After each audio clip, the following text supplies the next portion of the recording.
Dando início ao nosso estudo bíblico, o nosso tema de hoje é livros apócrifos. Pastor, livros apócrifos? Sim, livros apócrifos.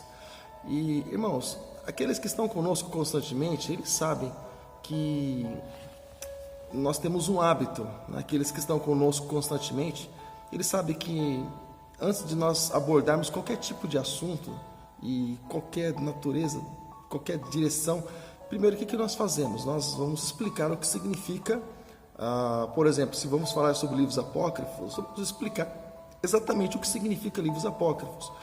Porque é alguma coisa assim bem desagradável, nós, por exemplo, estarmos estudando sobre o assunto que nós não sabemos o que significa ou o que representa aquilo. Então fica algo assim muito vago, né? Algo muito vazio.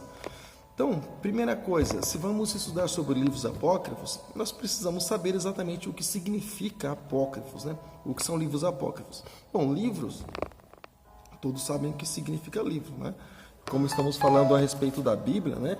Então, como estamos falando a respeito desse livro, então, quando se fala em livros, tudo bem. Agora, quando se fala em apócrifos, a questão é o significado da palavra apócrifos.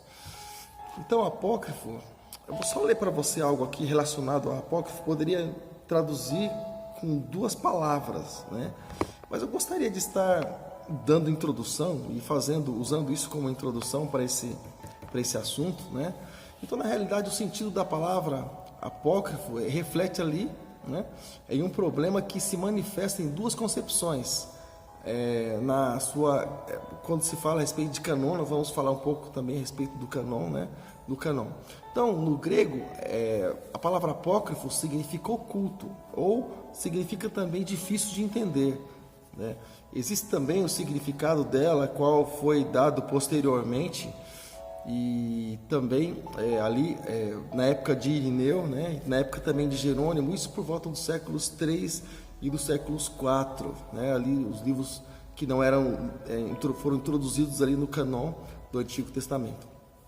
Então, isso não foi aplicado, isso são livros que ficaram ali do lado de fora. Então, desde a era da Reforma, essa palavra ela tem sido ali usada para denotar, para descrever, aliás, os escritos judaicos, né, não canônicos, aqueles que não foram contidos, não foram entendidos que eram veracidade, aqueles que não foram entendidos que eram palavra de Deus realmente. Algumas histórias chegam a ser até mesmo praticamente reais, algumas histórias, porém, eu sempre comento com os irmãos dos nossos estudos bíblicos, a Bíblia é uma espécie de uma engrenagem. Então agora imagine você uma engrenagem com alguns dentes fora de padrão. Na engrenagem todos os dentes têm que estar padronizados, né? Para que se algum dente estiver fora de padrão, ou vai danificar os outros, ou ele vai travar. Então, e vai se perceber, claro, que aquilo não está padronizado, porque não está bem encaixado, né? É um casamento, uma junção, né? E ao encaixe. Então, os livros que são apócrifos, os livros que são ocultos, como acabamos de mencionar, são livros que não contêm no canon, livros que não foram contidos, né? Livros que foram tidos como não palavras de Deus, como não inspirados por Deus. A palavra correta seria essa, livros não inspirados por Deus, para simplificar. E lembrando que a palavra de Deus, a Bíblia Sagrada, foi escrita por em média de 40 homens, né? E em períodos diferentes, em época diferente, em um período estendido de tempo. Porém, aquilo que está contido na Bíblia, no canon, é um livro que se casa. Você vê, por exemplo, alguém que cuidava de boi, fala a mesma coisa de que alguém que é intelectual, olhando para a vida de Paulo, né? E olhando para alguém, assim, o símbolo da simplicidade, Pedro, ali nas suas palavras, todos ali, meio que em casamento. E olhando para Moisés, por exemplo, um homem que viveu tanto tempo depois de Adão, não é isso? E já falando da criação, lá do início, lá onde Deus estava só, né? Só no bom sentido, né? Pai, Filho e Espírito Santo, mas criando os céus e a terra, e Moisés ali falando a respeito da criação, vê se pode. Então, revelação de Deus, é a inspiração do alto. Toda a Escritura ela é inspirada por Deus. Toda a Escritura, toda a palavra de Deus, toda a Bíblia, ela é inspirada por Deus, inspirada por homens de Deus, para que esse livro, para que essa palavra chegasse até nós, para que fôssemos salvos por ela, alcançados por ela e também abençoados por ela, como tem sido nos nossos dias, né? como nós somos hoje também, tá bom? Um abraço fica aí também para o meu diácono amado, meu irmão Luiz, e também a nossa irmã Maria Antônia, né? Também já falamos já também. A nossa Maria Lúcia, Deus abençoe. Um abraço em nome de Jesus, tá bom? Deixa aí o seu comentário. No final do nosso estudo eu vou estar respondendo cada um de vocês carinhosamente, tá bom? Em nome de Jesus. Tá bom? Então vamos lá. Então livro apócrifo significa bem isso aí, tá bom? E olhando para canon, nós falamos a respeito de canon. O que é canon? É um canon grande? Não, canon não é um canon grande. Eu falei canon, não canão, né? Canon, irmãos, é uma palavra de origem semítica e de uma língua hebraica que no grego, né, significa canon, né? E ela tem sido traduzida em nossas versões, as versões portuguesas, né, que significa regra, né, ou norma. Então, cada vez que se fala em canon, você pode lembrar de regra ou você pode lembrar de norma, né? E então, quando não estão incluídas nas regras de Deus, nas normas de Deus ou nas regras do Espírito Santo, então por isso esses livros ficaram de fora. Tem algumas coisas aqui para comentar também a respeito de canônico, mas foge um pouco daquilo que tem a ver o nosso assunto de hoje, que são livros apócrifos, né? Porque canônico é aquilo que está de acordo com o canon, né? E com o cânon, aliás, e em relação aos 66 livros da Bíblia, né? Bíblia hebraica e evangélica, tá bom? Mas vamos lá, vamos para o nosso estudo bíblico de hoje, tá bom? Vamos lá. Então, o canon,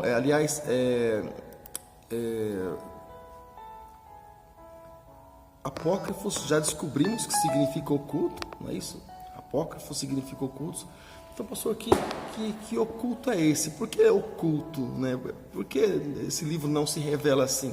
Se a Bíblia ela é revelada pelo Espírito Santo e a vontade e o desejo de Deus é se revelar através da sua palavra. Uma das formas é se revelar através da sua palavra. O cafezinho está ótimo. Então, no período interbíblico, entre Mateus e Malaquias, foi um tempo em que Deus, alguns estudiosos falam e dão em data entre 300 a 400 anos, né? Onde Deus não levantou profeta nenhum. Lembrando que no Antigo Testamento, os profetas não eram possuídos, né, pelo Espírito Santo de Deus. Eles não estavam no profeta, mas eles estavam sobre o profeta, né? Assim como disse o profeta Jeremias, profeta Isaías, aliás, já falando a respeito de Jesus, fazendo essa interligação, né? O Espírito do Senhor está sobre mim. Jesus fala isso também lá no Evangelho de Lucas. O Espírito do Senhor está sobre mim quando ele está lá na sinagoga e estudando a Torá, como era o costume de todo judeu no sábado. Mas enfim, lá no Antigo Testamento nós encontramos Malaquias, o último profeta do Antigo Testamento, Malaquias. Depois nós encontramos ali, quando folheamos a Bíblia, algumas Bíblias têm até umas páginas em branco que revela e mostra justamente isso. Se chama período interbíblico, que divide entre Mateus e Malaquias. Então, entre Mateus e Malaquias, por que folhas em branco? Normalmente, as mais antigas, pelo menos, as mais clássicas, assim você pode encontrar. Porque representa o tempo de silêncio, o tempo que Deus não falou com o povo diretamente, o tempo que Deus ele não levantou nenhum profeta diretamente com o povo. Mas eles tinham a lei, mas eles tinham a palavra que já havia sido dada. Eles tinham já aquilo que já havia sido escrito pelos profetas, então aquilo que havia sido dito já pelos profetas também.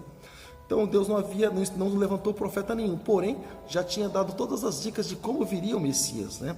De como viria, por exemplo, João Batista, a voz do que clama no deserto, como diz lá no livro do profeta Isaías. Então dicas já estavam apontando. Então quando chega, por exemplo, João Batista, ele chega falando ali meio que ligado com os profetas, você vê na ousadia de Elias e de outros também, mas já também meio que com a direção de Jesus. Porque João Batista e Jesus pregam praticamente a mesma coisa. João Batista fala a respeito de arrepender-vos porque é chegado o reino dos céus.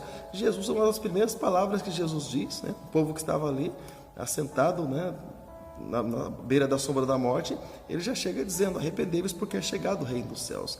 Então Jesus vem preparando ali o caminho. A questão é que nesse período, entre Malaquias e Mateus, Deus não levantou profeta. Porém, pessoas se levantaram falando em nome de Deus. Pastor, mas existe isso? Bom, existe. Nós vivemos em um tempo não diferente disso, né? Nós sabemos que em nosso tempo também algumas coisas relacionadas a isso também acabam acontecendo, não é isso? Então, mas pessoas se aventuram, acabam falando em nome de Deus, coisas que Deus nem disse. Mas a questão é que naquele tempo, pessoas se levantaram falando em nome de Deus, né? Pessoas acabaram profetizando, pessoas escreveram livros até mesmo paralelo. Rosivaldo, Deus abençoe sua vida, Rosivaldo, em nome de Jesus. Pessoas ali até mesmo profetizaram, né? Aquilo que Deus não mandou que fosse profetizado, mas eles profetizaram mesmo assim, mesmo sem Deus mandar, mesmo sem Deus dar essa liberdade mesmo. Mas enfim, aí, irmãos, esses livros eles foram escritos, né, justamente nessa época. Porém, como eu acabei de comentar com os irmãos, a Bíblia é uma espécie de uma engrenagem. E nessa engrenagem, quando acontece esses dentes, né, que eu comentei da engrenagem fora, o que aconteceu? Aconteceu que esses dentes dessa engrenagem, aconteceu que eles ficaram ali meio que desalinhados, né? Porque alguns livros surgiram, né? Algumas palavras foram ditas, né? Fora do contexto, bem fora daquilo que Deus sempre havia falado, não é isso? Algumas mentiras, outras superstições até mesmo, e, enfim, os livros mais conhecidos, livros apócrifos, você vai encontrar outros por aí também, tá bom? Você vai encontrar tantos outros aí, de Apocalipse, tantos outros aí, você vai encontrar alguns escritos paralelos aí que de se levantar o cabelo, mas enfim, você vai encontrar o mais conhecido, você vai encontrar Tobias, você vai encontrar o livro de Judite, você vai encontrar o livro de Baruque, você vai encontrar o livro de Eclesiástico, você vai encontrar o livro de Sabedoria de Salomão, você vai encontrar 1º e 2º Macabeus, você vai encontrar alguns capítulos aí inseridos no livro do profeta Daniel. Você vai encontrar várias coisas por aí, tá bom? Como eu disse, fora do contexto, fora daquilo que está relacionado à vontade de Deus. Livros não inspirados por Deus, coisas foram acrescentadas. Lembrando que a palavra do Senhor fala a respeito daquele que acrescentar, não é isso? Deuteronômio capítulo 4 fala a respeito da pessoa que acrescentar algo nos escritos de Deus, eles receberiam pragas e maldições sobre a vida deles. Também lá no último livro da Bíblia, no último capítulo da Bíblia, diz também, pessoas que acrescentarem, seja uma vírgula, seja o que for na palavra do Senhor, vai ser acrescentado pragas que estão contidas nesse livro na vida da pessoa, vai ser tirado algo também na parte da pessoa, se ela tem.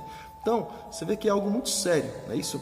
O apóstolo Paulo diz também, na direção do Espírito Santo, em Gálatas, no capítulo 1 ali, por volta do versículo 6, 7, 8, que ainda que seja um anjo do céu, que venha pregando um outro evangelho, seja ele maldito, seja ele amaldiçoado, não é isso? Então, as outras pessoas, elas vieram se levantando e falando heresias. Heresias são palavras que contrariam, né, os escritos bíblicos, tá bom? E vieram falando heresias ali nos livros apócrifos, tá bom? Nesses livros ocultos aí. Então, vamos lá. Então, as heresias dos livros apócrifos, desses livros ocultos. E eu só quero lembrar, irmão, que toda segunda-feira às 8 horas da noite temos oração e intercessão na Igreja Batista Shalom, aqui em Vila Helena. Também toda quinta-feira, toda terça-feira temos esse momento com Deus, estudo bíblico, Escola Bíblica no Lar, nossa página no Facebook. Também toda quinta-feira temos nossos cultos, nossos trabalhos que estão sendo ministrados nas quintas-feiras, orando por todas as pessoas, todos os pedidos das pessoas que entram nesse lugar. Sábado sempre temos um evento, sempre temos também pastores, ministérios de louvor estão aqui juntamente conosco, nos abençoando em nome de Jesus, tá bom? Nesse sábado agora estará conosco o pastor Marco, também o pessoalzinho estará nos abençoando aí em nome de Jesus. Deixo já meu abraço ao pastor Marco, querido, nos abençoe em nome de Jesus, obrigado pelo carinho, por tudo, tá bom? E domingo, 9 horas da manhã, temos Escola Bíblica, e domingo, 8 horas da noite, temos também nosso culto da família. Deus abençoe. Glória a Deus, você está nosso convidado, tá bom? Igreja Batista Shalom fica localizada na rua Carlos Evaso, número 21, bairro de Vila Helena, Sorocaba, São Paulo, Zona Norte, próximo ao terminal de ônibus aqui da Avenida Ipanema, tá bom? Então vamos lá. As heresias dos livros apócrifos, tá bom? As heresias dos livros apócrifos. Uma das grandes razões, talvez a principal das razões pelas quais os evangélicos rejeitam os livros apócrifos é devido à grande quantidade de heresias que tais livros apresentam. Isso nós acabamos de comentar, não é isso? E fora exatamente isso, né? existem também lendas, além de tudo isso, existem lendas absurdas, fictícias, graves erros históricos e geográficos também, que fazem esses livros se tornarem apócrifos, serem esses livros exclusos do cânon, né? E serem desqualificados com palavra inspirada por Deus. A seguir nós vamos dar também um resumo de cada livro, comentar sobre o que cada livro fala a respeito, né, da sua heresia aí, do seu absurdo, e vamos mostrar também esses erros que eles contêm, tá bom? Então,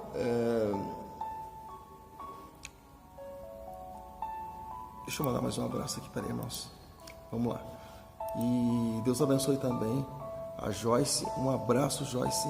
Deus abençoe sua vida em nome de Jesus, tá bom? Então vamos lá. Então, o livro de Tobias, irmãos, gostaria em primeiro lugar de comentar sobre o livro de Tobias. Para quem tem alguma Bíblia católica, lembrando, irmãos, que nós não estamos criticando, tá bom? Nós estamos falando a respeito de opiniões, né? Apenas de diferentes de ideias, tá bom? Nós estamos criticando de forma nenhuma, nós sempre comentamos aqui os nossos estudos e também comentamos o nosso culto. Cada pessoa, ela acredita naquilo que ela acha que deve acreditar, não é isso? Se ela tem convicção de que ela deve acreditar nisso que não faz sentido, é a opção de cada um. Se a pessoa ela tem por convicção acreditar em um objeto de madeira, enfim, que o animal ele é divino, enfim, irmãos, cada um acredita naquilo que quer, cada um põe sua fé naquilo que quer, né? Os cristãos, os evangélicos põem a fé naquilo que eles querem também, naquilo que vem de Deus. A fé que nós recebemos da parte de Deus nos faz acreditar, né? Nos convence a acreditar que somente a Bíblia é a palavra de Deus e que aquilo que Deus nos dá realmente é verdade e acima de todas as coisas da palavra, né? E não a igreja está acima de tudo e nem o homem acima de tudo, mas acima de tudo está a palavra de Deus, como diz também o livro de Salmos. Deus ele é soberano. Então vamos lá. O livro de Tobias, um livro escrito por volta do ano 200 a.C., foi um livro, irmãos, que fala a respeito de uma história meio que novelística sobre a bondade de Tobiel, que é o pai de Tobias, né? E também de alguns milagres preparados ali pelo anjo Rafael. Você já ouviu falar no anjo Rafael? Eu também não. Existe lá o anjo Gabriel, né? O arcanjo Miguel, porém, o livro de Tobias fala aí também a respeito desse tal de anjo Rafael. Você vai encontrar isso no livro apócrifo, tá bom? Então esse livro de Tobias fala a respeito da justificação pelas obras. Você pode encontrar aí a respeito de justificação pelas obras. Pastor, justificação pelas obras? Sim, justificação pelas obras, tá bom? Eu vou ler um trecho, irmãos, de Tobias, só para você ter ideia. Eu não posso ler trecho de todos os livros, porque senão esse estudo vai terminar meia-noite, vai virar vigília, tá bom? Mas eu vou ler alguns trechos simplesmente, tá bom? Dos outros vou contar simplesmente aquilo que está falando e algumas heresias, tá bom? Vamos lá. Então esse livro de Tobias, se você tem uma Bíblia católica principalmente, você pode estar lendo lá, procura lá em Tobias, capítulo 4, versículos do 7 ao 11. Tá bom? Eu vou ler para você. Tobias, capítulo 4, versículos do 7 ao 11, diz assim: Não sejas avarento quando fores dar dinheiro às outras coisas para ajudar aqueles que obedecem às leis de Deus, mas ser sempre generoso. Ó, parece ser algo assim bem interessante, né? Bem, né? Um negócio meio carismático meio aqui. Mas olha só aqui, continua dizendo: Não deixes de ajudar os pobres. Deus não deixará de te ajudar. Fala assim a respeito de uma boa moral, né? E dá a esmola de acordo com o que tiveres. Se tiveres muito, dá muito. Se tiveres pouco, mesmo assim, não penses antes de dar desse pouco. Assim estarás a juntar riquezas para usar no dia da necessidade. Agora, olha só o que diz esse último versículo aqui do 10 por 11. Olha só. Pois as esmolas salvam a pessoa da morte. Olha só.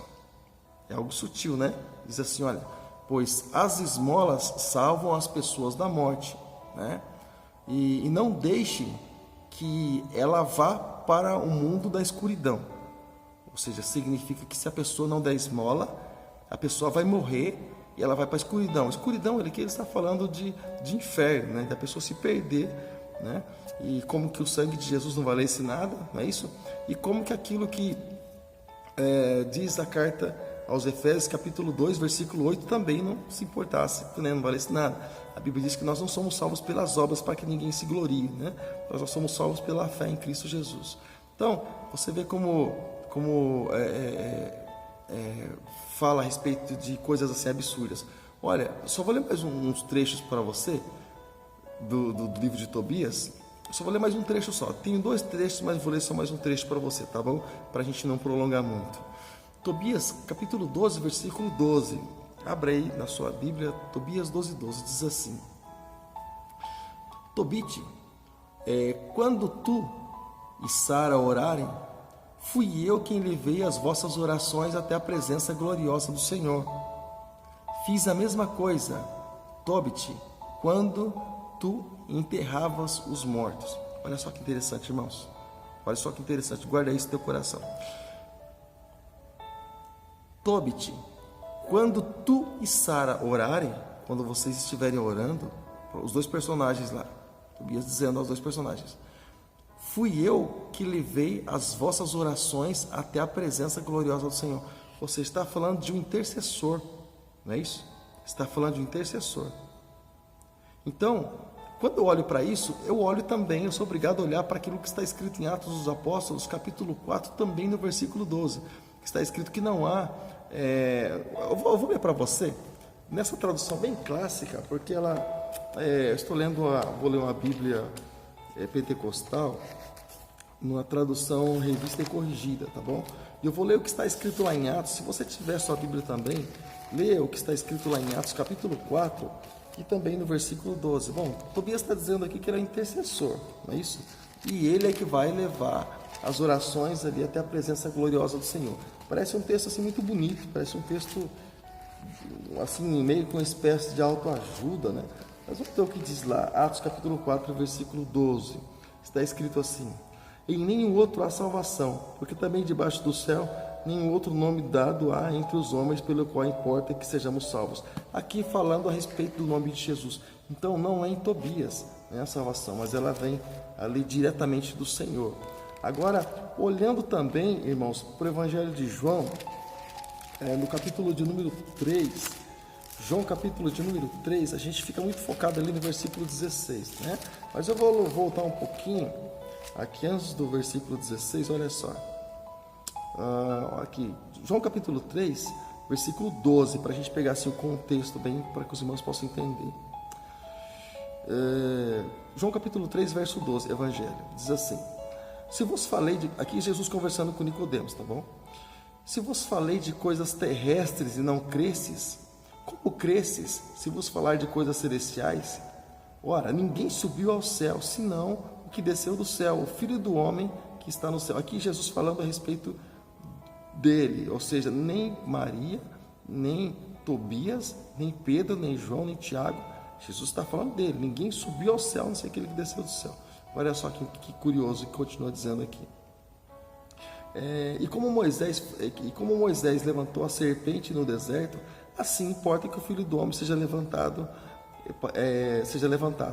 e para que todo aquele que nele crê não pereça, mas tenha vida eterna. Aqui continua dizendo: porque Deus amou o mundo de tal maneira que deu seu Filho unigênito, para que todo aquele que nele crê não pereça, mas tenha vida eterna. Você percebe que ele diz que o único é Ele, o único intercessor é Ele. A palavra do Senhor diz que o Espírito Santo ele intercede por nós com gemidos inexprimíveis, ou seja, o Espírito Santo ele é nosso intercessor nos dias de hoje. Então agora, por exemplo, colocando um homem como intercessor, então isso não existe, porque eles pecaram. Quando nós olhamos para o Espírito Santo, o nome já diz. Quando nós olhamos para Jesus, aquele que é o nosso advogado, como diz a carta de João, capítulo 2, versículo 1, olhamos para alguém santo, não é isso? Mas Deus olhou para a terra e não viu o justo sequer. Todos pecaram e destituídos estão da glória de Deus, como diz lá na carta aos Romanos. Ou seja, então quando se fala a respeito de intercessão, não está falando a respeito de alguém que tem pecado poder interceder por cada um de nós. Porque nem a própria Maria, irmãos, pode interceder por nós. Quando nós olhamos, por exemplo, e nós temos um respeito muito grande, claro que temos, e todos nós devemos ter, né, um respeito pelos personagens bíblicos, e principalmente para aqueles que foram grandemente usados pelo Senhor. Assim como José foi um instrumento de Deus para que a palavra de Deus se cumprisse, né?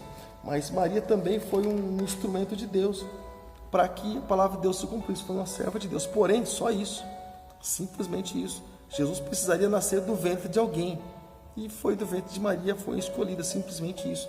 Mas não é digna de glória nenhuma, com certeza. Olha só, o Cântico de Maria, eu vou ler o que está escrito no Evangelho de Lucas, capítulo 2, e aqui no versículo de número 46, está escrito assim, Lucas, capítulo 2, verso 46, olha só, aquela que dizem ser intercessora, na verdade é simplesmente nossa irmã Maria, como qualquer um outro irmão da igreja que é usado nas mãos do Senhor. Olha só, está escrito assim, ela falando, o Cântico de Maria, e tem até o cântico, né, que até mesmo aqui na igreja canta, minha alma engrandece ao Senhor, meu espírito se alegra em Deus, meu Salvador. Ou seja, aqui é voltado para justamente para esse trecho, né, para o Cântico de Maria. Mas olha só, vou ler para você. E disse então Maria, minha alma engrandece ao Senhor, e o meu espírito se alegra em Deus, o meu Salvador. Olha só, Maria dizendo, o meu espírito se alegra em Deus, meu Salvador, Deus Salvador, o ungido de Deus, Jesus Cristo, ela dizendo que Jesus era o Salvador dela. Se Jesus era o Salvador dela, como é que ela pode ser intercessora? Ela se colocando Jesus como maior que ela, você entendeu? Continua dizendo, porque atentou para a humildade da sua serva. Algumas expressões, algumas traduções diz, para a baixeza da tua serva. Mas olha só, porque atentou para a humildade da tua serva, pois eis que desde agora todas as gerações me chamarão bem-aventuradas. E porque ela diz assim, versículo 49, porque me fez grandes coisas, o poderoso, santo é o seu nome. E que ela continua falando da misericórdia do Senhor sobre a vida dela e tudo mais. Ou seja, você percebe que ela engrandece o nome de Jesus, ela engrandece o nome do Senhor o tempo todo. E ela se coloca como serva do Senhor, como alguém que depende do Senhor para ser salva. Ou seja, e é realmente porque você percebe que é uma mulher humilde. Agora eu não sei porquê, né, dessas coisas estaria exaltando ela acima de Jesus, sendo que a Bíblia diz que nenhum outro nome há salvação. Então, no nome de Jesus está falando, não está falando o nome de outro, de Tobias, de Maria e tudo mais, tá bom? Deixa eu dar meu abraço também, além da Joyce, que está conosco, Deus abençoe Joyce também, nosso irmão e diácono José do Carmo, também Vera Lúcia Bueno, um abraço, minha pastora Vera Lúcia, Deus abençoe a sua vida em nome de Jesus. Dá um abraço para o meu pastor Marco também, tá bom? Pastor Marco, aliás. E também Adeline, Deus abençoe, um abraço também. Nossa irmã Vera Diaconisa, Deus abençoe, um abraço. Cláudia Lima, Deus abençoe sua vida grandemente em nome de Jesus. Então você percebe que tantas coisas, justificação pelas obras, ninguém é salvo pelas obras. Se nós fôssemos salvos pelas obras, irmãos, guarda isso no teu coração. Jesus não precisaria vir, descer e morrer por cada um de nós. As nossas obras bastariam, seria o suficiente. Ora, não somos salvos pelas obras, para que Jesus então vai se sacrificar por cada um de nós? Basta simplesmente nós sermos bons, e isso seria o suficiente. No entanto, vemos e sabemos que as coisas não são bem assim, tá bom? Lembrando que eu vou deixar isso tudo na minha página no Facebook, tá bom? Igreja Batista Shalom, você vai encontrar lá. E também Pastor Paulo Farias, Facebook, você vai encontrar lá. Eu vou deixar esse estudo lá para que você possa acompanhar de uma maneira mais minuciosa, tá bom? E também, irmãos, além da justificação, né, e além da mediação, de colocar pessoas como intermediária, também fala a respeito de superstição. Em Tobias, por exemplo, 6, 5, em Tobias, capítulo 7, versículos 9 e 19, um anjo lhe engana Tobias, ensina Tobias a mentir, está escrito em Tobias, capítulo 5, versículos do 16 ao 19. Então, coisas assim acontecem, né? Por quê? Porque sai do trilho, né? Sai da direção de Deus e acaba partindo para esse lado. Também Judite, um outro livro também muito conhecido como livro apócrifo, né? E foi escrito por volta de 150 anos antes de Cristo, por volta do ano 150 antes de Cristo, e também a história de uma heroína. Judite ali, né, conta, né, a respeito da história de uma heroína viúva e também famosa, que salva a sua cidade enganando um general inimigo e decapitando esse general. Então, a grande heresia é a própria história onde os fins justificam os meios, ou seja, nós sabemos que não é bem assim, os fins não justificam os meios, não é isso? Sabemos muito bem disso. Então, como nós já estamos avançados no tempo, e como também já estamos avançados no tempo, e como também nós aqui, para não prolongar muito, vamos contar simplesmente a respeito das heresias e também dizer onde está escrito, só para complementar, só para lembrar, esse estudo vai estar postado, tá bom, na nossa... Tudo bem. Alguém nos ligou justamente agora, na hora do estudo, né? E por isso eu dei essa pausa, tá bom? Está sendo gravado também para o nosso canal lá no YouTube, tá bom? Então vamos lá. Então, também, irmãos, esse livro de Judite fala justamente a respeito dessas heresias, a respeito dos fins justificarem os meios. Entrando no livro de Baruque, que foi escrito por volta de do ano 100 a.C., esse livro de Baruque, irmãos, ele apresenta como sendo também um livro escrito por Baruque. Lembrando, irmãos, que Baruque, para você que é um leitor da Bíblia, aí, você que é um leitor assíduo da Bíblia, você sabe o que eu estou falando. Baruque, ele é o escritor, o Jeremias, quando ele reclamou que estava sem, Deus disse a ele que ele não poderia estar casando, lembra? Deus tirou isso dele, ele não poderia casar, ele iria simplesmente servir a Deus. E então, Deus falou, Jeremias, aliás, o profeta Jeremias disse assim para Deus: Deus, mas eu sozinho, Senhor, eu não vou aguentar. Aí então Deus enviou Baruque. Baruque foi escrivão de Jeremias. Então, Baruque aqui, segundo os livros apócrifos, né, esse foi um livro ali escrito diretamente por Baruque, nomeando como ele mesmo sendo escritor desse livro. Numa exortação aos judeus quanto à destruição de Jerusalém, lembra quando Jerusalém foi destruída? Porém, a data é muito posterior, né, quando a segunda destruição ali de Jerusalém, depois do tempo de Cristo, lembra? Quando Jerusalém foi destruída, por volta de 70 ali, quando destruíram o templo e tal, aquela coisa toda. Então traz ali, entre outras coisas, a intercessão também pelos mortos. Irmãos, nós sabemos que essa questão de interceder pelos mortos, nós sabemos muito bem o que é, né? Aqui nós pregamos nesse final de semana a respeito do rico e Lázaro, e sabemos que não há como interceder pelos mortos, não é isso? Essa passagem deixa bem claro, está escrito em Lucas capítulo 16, a partir do versículo 19, você pode procurar encontrar aí na sua Bíblia. Lucas capítulo 16, versículo do 19 em diante, você vai perceber que não há intercessão, como interceder pelos mortos. Morreu, amém, já foi, o que fez, o que não fez, sinto muito. Como também, para fortalecer tudo isso, está escrito em Hebreus, carta aos Hebreus, capítulo 9, versículo de número 27. A ordem de Deus para os homens é morrer uma só vez, vindo depois disso o juízo. Então, juízo, morreu e fechou os olhos, irmãos. Plantou, não plantou, fazer o quê? Quando o filho de Davi morre, olha, tá vendo? Uma coisa puxa a outra, irmãos. O Senhor vai nos lembrando de tantas coisas, tantos assuntos. Eu já disse que nem ia entrar tanto para não gastar muito tempo, né, nesses comentários. Porém, só vou fazer esse comentário e já vamos dar sequência. Quando, por exemplo, o filho de Davi, lembra aquele filho de Davi que foi fruto do pecado com Betseba? Quando Deus disse que o filho ia morrer por causa do pecado de Davi, Davi mesmo assim passou a jejuar, a clamar ao Senhor, a buscar ao Senhor, não comeu nem bebeu e ali na presença do Senhor. Mas Deus disse: vai morrer, pronto, encerrou. E aí, irmãos, quando Davi percebeu um movimento diferente, aí ele olhou assim para os empregados dele e falou assim: ele morreu? Morreu, sim, ele morreu. Então, tragam o que comer. Aí Davi comeu e foi comer e beber. Eles disseram assim: Senhor, mas rei, mas você jejuou, você orou para a criança não morrer, mas agora que morreu você vai comer, você vai beber? Davi disse assim: ele não pode voltar até mim. Esse menino, o garoto não pode voltar até mim. Ele não pode vir até mim, mas eu posso ir até ele. Ou seja, criança inocente morreu, foi para Deus. O reino dos céus é das crianças. Jesus disse: deixe vir as minhas crianças, porque delas é o reino dos céus, não é isso? Então, o salmista, o rei Davi disse: olha, ele não pode voltar a mim, vir até mim, mas eu posso ir a ele. Ou seja, ele servindo a Deus, Davi sabia que servindo a Deus, ele poderia estar no mesmo lugar dessa criança. Por quê? Porque estaria com Deus também.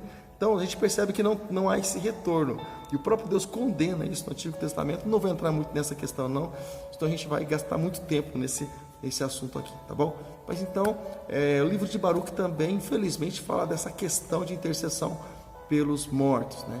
O livro de Eclesiástico, escrito por volta do ano 180 a.C., é também, irmãos, esse livro é muito semelhante ao livro de Provérbios. Muitas pessoas acabam confundindo até mesmo.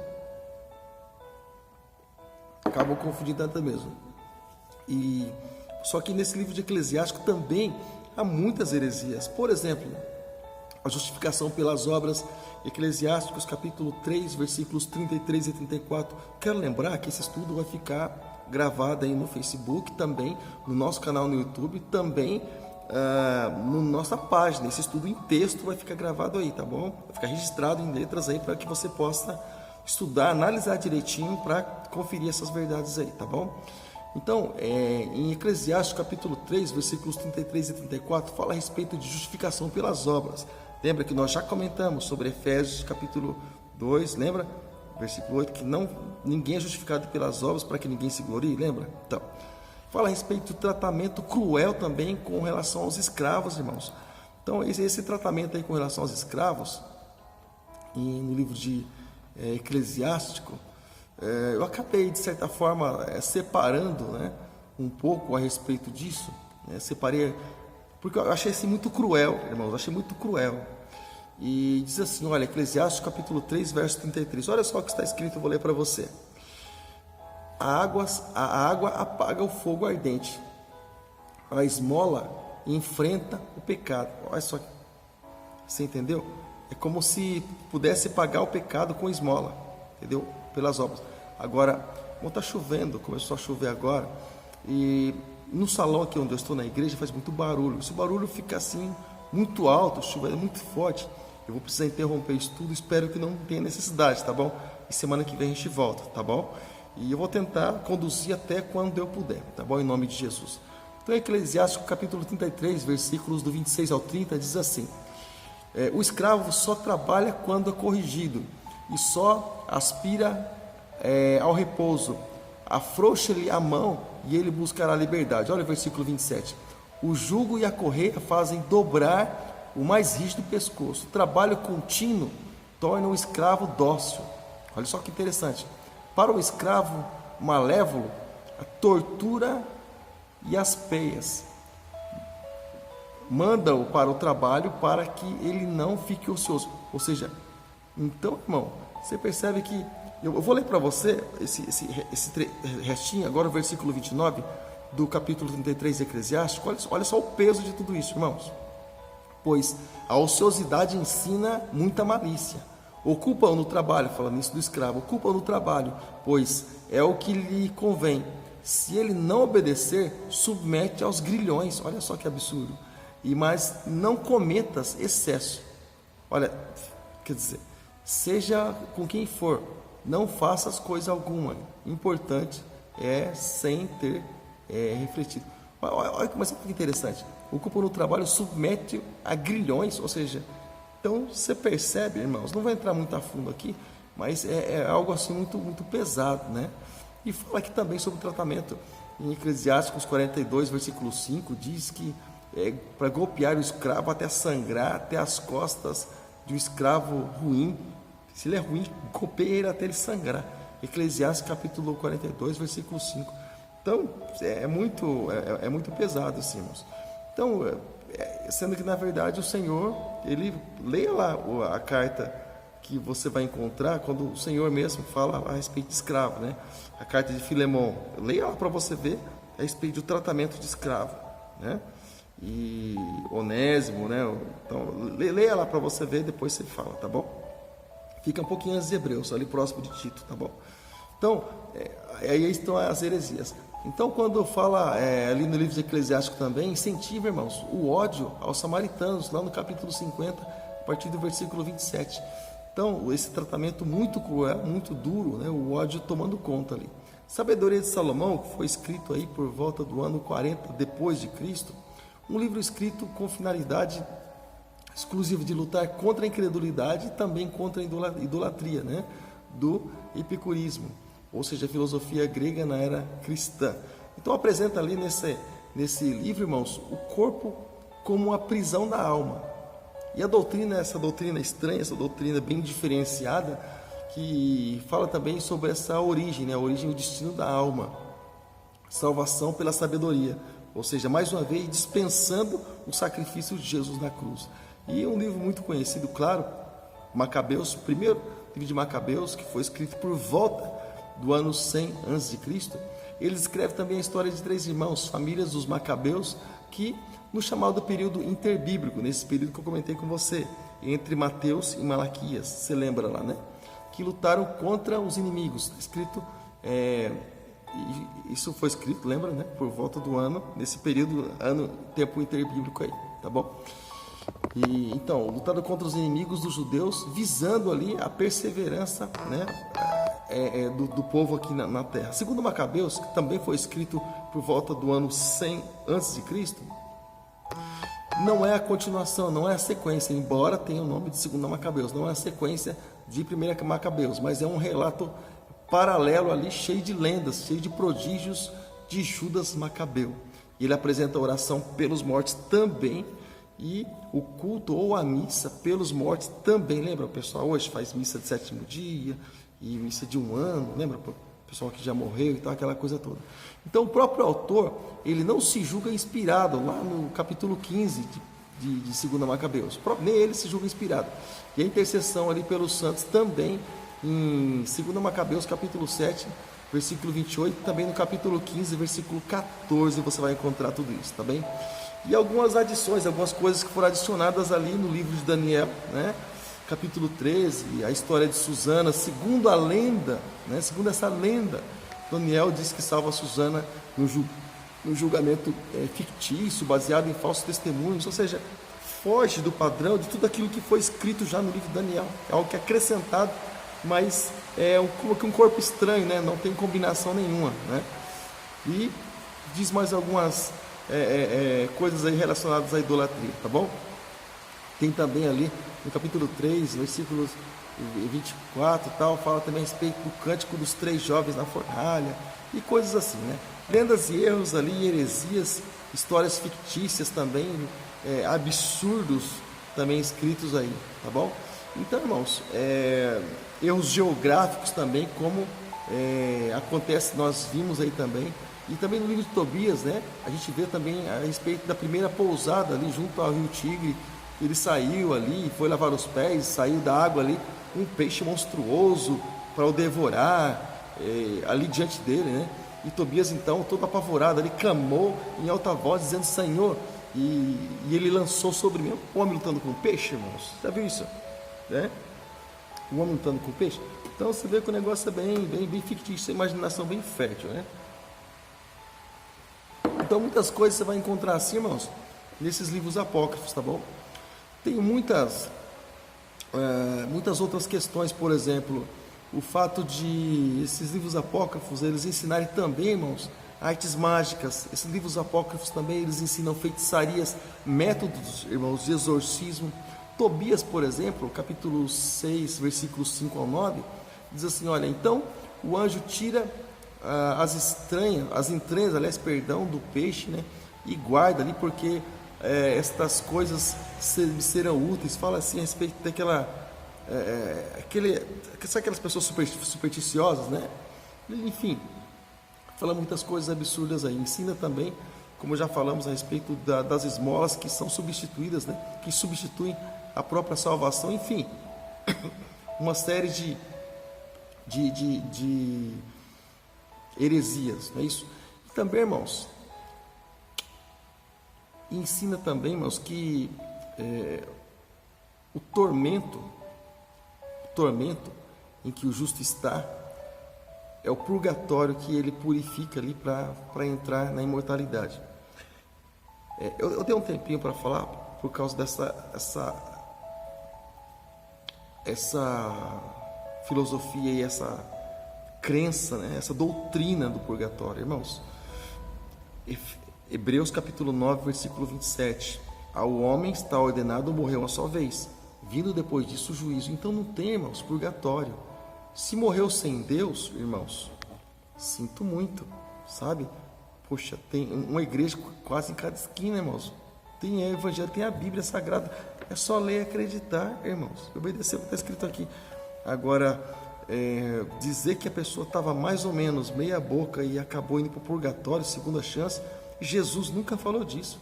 Ele não disse que há 3 caminhos, um para a direita, um para a esquerda e um intermediário. Não, ele falou que há 2 caminhos. Ele não falou que existem 3 portas, porta do purgatório, a porta do céu, a porta do inferno. Ele falou só sobre 2 portas. Então, não tem, irmãos, não tem. Jesus disse: eu sou o caminho. Não entrar por ele, irmãos, um abraço. Infelizmente, a pessoa ela vai se perder mesmo. Então, não tem essa questão de caminho intermediário, sabe? Essa questão de estar orando pela pessoa que está no purgatório para que ela possa sair de lá. Então, não precisa nem de Jesus, porque o que morreu mais ou menos, né? A gente ora lá e ele sai do purgatório. E o que morreu ruim, poxa, vamos fazer uns cultos, umas missas aí de tantos dias para que a pessoa saia de lá. Então, por que Jesus, né? A pessoa simplesmente aniquila o sacrifício de Jesus na cruz. E coisas assim nós sabemos que não são verdades, são inverdades aí. Então, e também, isso mostra também, irmãos, nós entendemos a impossibilidade do purgatório, né? Isso é algo assim que não existe, né? E também nós sabemos que existem outras crenças assim até mesmo, irmãos, que deixam até mesmo a pessoa assustada. Crenças assim, por exemplo, como ali de indulgências, pessoas que elas, como que é aquilo que elas ofertam, né? Elas podem estar comprando a suposta salvação. Isso aconteceu muito na época da Reforma Protestante, aconteceu muito isso, onde Deus levantou Lutero para que pudesse mostrar as verdades aí, muitas verdades. Mas só que na época também, né, desses livros apócrifos também aconteceu justamente isso, e eles carregaram essas verdades, e muitos carregam essas verdades até hoje, né? Muitos carregam essas verdades até hoje. Tá bom, então, irmãos? Então, os livros apócrifos nós vemos aí os absurdos, anjos mentindo e pessoas aprendendo aí a fazer tantas coisas que contrariam a palavra de Deus. Mas diante de tudo isso, o que nós podemos dizer, irmãos? Nós como cristãos, diante de tudo isso, nós só podemos dizer não, irmãos, que esses livros não merecem confiança. Esses livros apócrifos, como já falamos a respeito disso no começo, esses livros ocultos, eles são simplesmente livros que foram escritos, alguns em tempos paralelos, outros fora de tempo, mas livros que foram escritos, mas não tem relação nenhuma com a palavra de Deus, livros que não foram inspirados por Deus, não foram inspirados pelo Espírito Santo, e por isso não estão contidos no cânon. Ou seja, é como que fosse uma engrenagem torta. Elas não, tem a engrenagem de Deus, é como se esses dentes estivessem todos desalinhados, eles não se encaixam. Você encontra versículo de Gênesis, irmãos, que você encontra eles lá em Mateus, você encontra lá em Apocalipse também. Esses livros apócrifos, deixa eu falar uma coisa para você.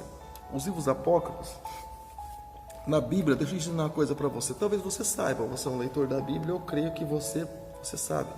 Eu vou mostrar bem pertinho.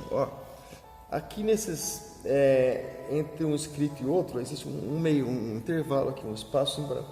Esse espaço aqui, irmãos, alguns versículos. Então, se você ler um versículo aqui, por exemplo, no livro de Zacarias, por exemplo, esse versículo aqui, ele está relacionado aqui, e tem outros versículos, tem um em negrito, certo? E outros versículos escritos assim, uns escritos assim muito comuns. E esses versículos em negrito, são os versículos base, eu vou chamar assim. Esses outros versículos que vem embaixo, você pode procurar essas referências aqui, lá, vai estar escrito mesma coisa, ou relacionado ao mesmo assunto, sabe? Com esse outro versículo aqui. Então, a Bíblia toda, por exemplo, ela se casa e ela se combina. A Bíblia, por ela mesma, ela se responde, ela se fala por ela mesma. Então, Bíblia pela Bíblia. A Bíblia, por exemplo, Temas em Concordância, se você puder adquirir uma, da Central Gospel, essa Bíblia, estou fazendo propaganda aqui não, irmão, estou falando porque eu tenho uma, tá bom? Ela toda, por exemplo, você lê um versículo, aqui, lê o versículo escrito, do lado tem uma outra página escrito lá. Lá vai ter versículos que falam sobre o mesmo assunto, sabe? E eles todos se combinando. Mas os livros apócrifos não, eles não se combinam com nada. É como eu falei, é como que fosse um corpo estranho ali, sabe? Sabe, no mar, quando morre, uma pessoa, por exemplo, morre e está lá no mar, o que acontece? Ela afunda tudo, né? Vai com o tempo, ela boia, né? Não é isso? Como que diz assim? O mar não aceita, porque é como que um corpo estranho, né, estivesse ali, então o mar joga para fora, né? Ali nas ondas, ali, o mar vai jogando para fora ali. E nas ondas não, né? A água do mar vai jogando para fora. Enfim, Os livros apócrifos é da mesma forma, eles não se combinam, né? E não combina com aquilo que é escrito da parte de Deus. Então, algo totalmente fora, algo totalmente inspirado ali pela imaginação humana, né? Lembrando que nós não estamos criticando, tá bom? Nós estamos falando a respeito de diferentes de ideias, tá bom? Então, fica assim. Então, lembrando você que nós falamos a respeito de alguns livros apenas. Você vai encontrar aí, como eu já comentei, sobre alguns outros aí, mais paralelos ainda, né? Você vai encontrar livro do Apocalipse, você vai encontrar Evangelho de Judas, você vai encontrar, tem tantas coisas aí, você vai encontrar. Deixa eu dar um pause aqui. Então, tantos outros aí você vai encontrar, mas fora do contexto, fora do que está escrito na palavra de Deus, desses 66 livros aqui, tá bom? A Bíblia tem que ter 66 livros. Passou disso, irmãos, bota um pé atrás aí, tá bom? Ó, livros apócrifos, aquilo que nós falamos, aquilo que nós comentamos, pelo nosso curto tempo. Falamos do livro de Tobias, falamos do livro de Judite, falamos do livro de Baruque, falamos do livro de Eclesiastes, do livro de Sabedoria de Salomão, falamos de 1ª e 2ª Macabeus e dos acréscimos lá que estão contidos no livro de Daniel, tá bom? E que já fogem totalmente do que for escrito antes, né, anteriormente, tá bom? Então, a gente fica por aqui, irmãos. Eu agradeço a Deus pela sua vida. Quero lembrar mais uma vez que esse estudo, ele vai estar na nossa página no Facebook, tá bom? Deus abençoe. Cláudia Lima, Deus abençoe sua vida em nome de Jesus. Nice Fernandes, Deus abençoe Nice, um abraço, tá bom? Também nossa irmã Penha Assis, Deus abençoe. Valdeci Fernandes, Deus abençoe Valdeci. Um abraço, meu irmão. Tudo de bom. Grande Valdeci, nosso contrabaixista aqui. Então, querido, nós ficamos por aqui nessa noite de hoje.